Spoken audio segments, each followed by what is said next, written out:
My name's Cordel McMullen. I'm from originally Alberta, and I've been living in BC for now the last 18 years. 10 months ago, I was homeless again. I was down at the shelter.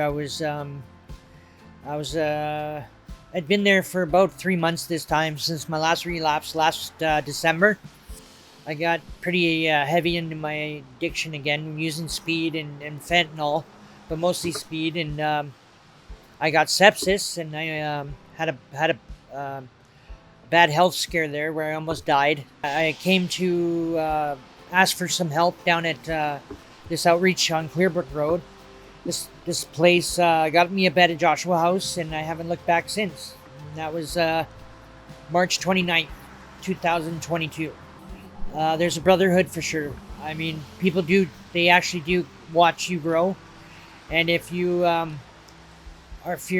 outgoing enough and you're social enough to get to know the staff at the creek and the monitors and people put in charge there, the set of guys that I came through and was under their authority, I had to respect the authority of the people. I was under some good people though, great staff. To be honest, it's a caring place. They do care. They get to know you. If you allow to open yourself, your heart and your mind, and how you're really feeling, and you talk openly with them and honestly, they take obviously these guys in positions, they get attached to you.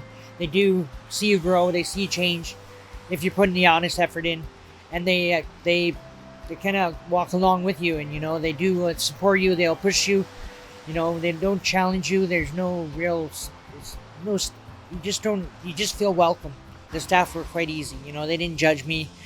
They just watched me grow, literally.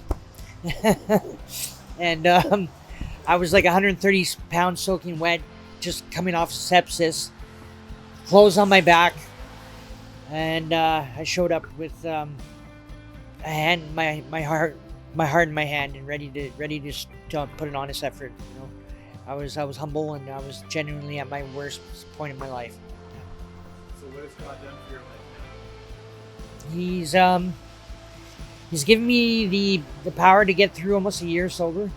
I've never done that in my life. In 26 years of recovery, treatment centers, and I've never been able to actually give full control over to a higher power. Yeah, I always had to have control, so it was quite easy to give my mind, body, and soul into this program, and just do what was required of me, and one foot in front of the other. That's all I did, was just one foot in front of the other, 24 hours a day, 7 days a week for the last 10 months.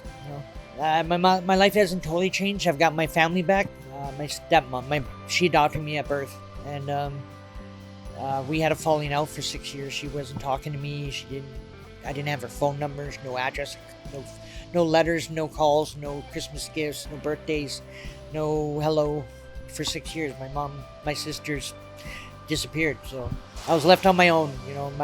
The damage was done, and my mom was, separating herself from me, and that's how bad it was. That they finally gave up or let go of me, and so it was quite traumatic. But 6 years.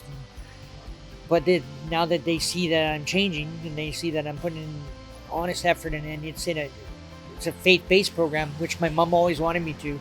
She always wanted me to come to Christ, and she's always tried to get me in before the Teen Challenge. But I never had the heart or the relationship with God. I never put the God part into play, right? It was always I'm doing it for just to please my mom, or just to get me off the streets, or whatever reasons I had. 10 months and 1 week sober. I'm grateful for Richard in the program and everyone that's in staff position, and I'm looking to a year in recovery and move on to third stage, and that's what I'm hoping, that I will be able to move to third stage and find a job and reintegrate myself into either schooling and get my barber's license and be a full-time career barber. My worst day in my recovery is better than my best day out on the streets and homeless and high. So yeah, that's it. Yeah. Nice. All right, there you go. Good job, man. Boom. Boom.